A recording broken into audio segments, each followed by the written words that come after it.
In this series of videos, we're going to talk about the polar coordinate system, and you can see here from this graphic or image that I have here that when I graph things in a polar coordinate system, I can come up with some very interesting curves like the one that we're looking at here. So in order to understand the polar coordinate system, let's talk about how it's kind of defined. First of all, it's similar to what we think of when we talk about trig. So we have a pole, or what we would look at as maybe the origin. So this is the pole of our graph, as well as the polar axis. So we kind of only have one axis here. Everything else is centered off of the pole and the polar axis, because this point here, point P, is defined by the distance that that point is from the pole out to the end of the line, as well as the angle of rotation theta it took to get here. Okay, so for our purposes on a polar coordinate system, we have the pole and the polar axis, and everything is determined based on that.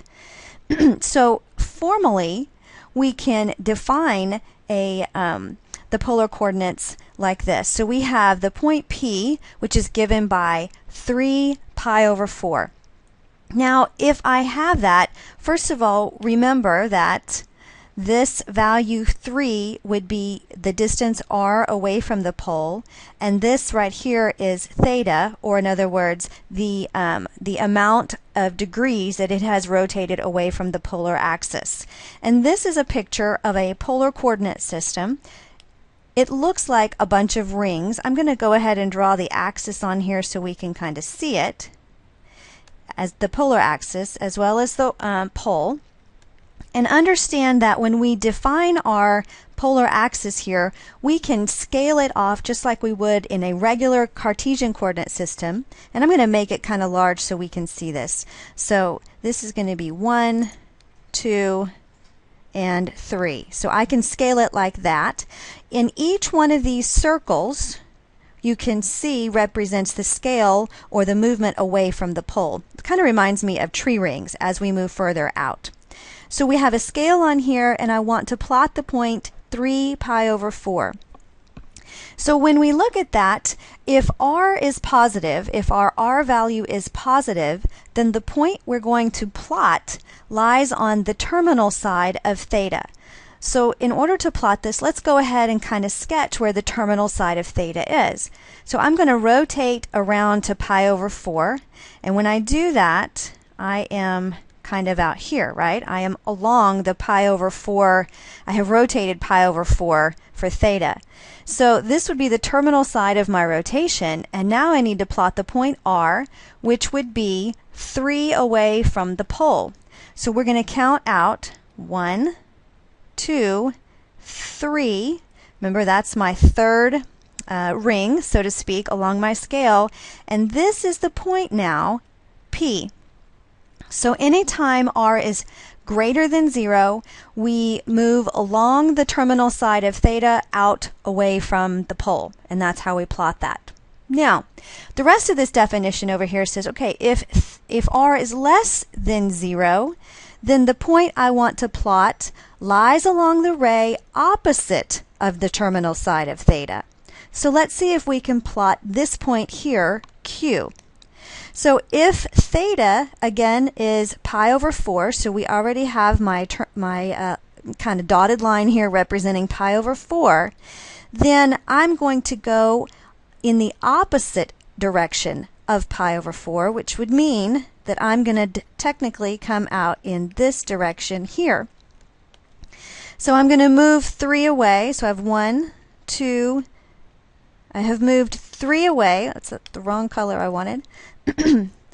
3 in the opposite direction of the pole.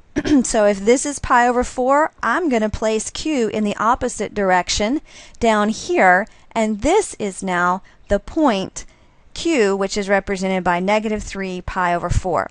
So the only catch when you're plotting points in the polar coordinate system is that if r is positive, we move in the direction that my terminal side, or in the direction of the terminal side of theta.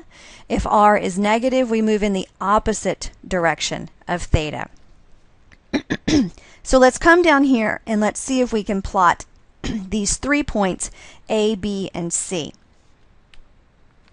Now if I plot the point A, you can see here it's represented by r equal to 2 and theta 135 degrees.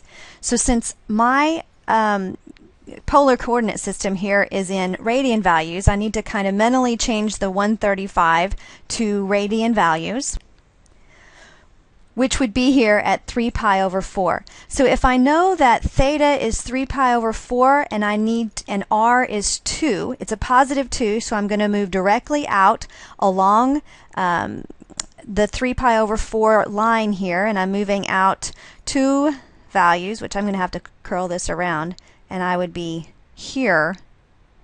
This would be the point A. So let's try that again for B.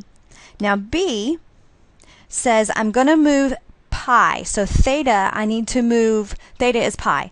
So if I were to move all the way over here to where pi is, but because r is negative, I'm going to move in the opposite direction. So really, this point over here would be B, because we move theta first, and then because r is negative, I move in the opposite direction along that line. Now the last one we're going to look at is C, and we're going to plot C. C is represented by negative pi over 2. Remember that if I move negative pi over 2, then I should be moving in the negative direction or down here along this line, and I'm going to move down here, but r again is negative, so I've got to move up 1. So first we move theta, and then we decide if which direction to move when I want to move positive r or negative r. And this point up here was representing point C. And that's how we're going to go ahead and plot these points on our polar coordinate system.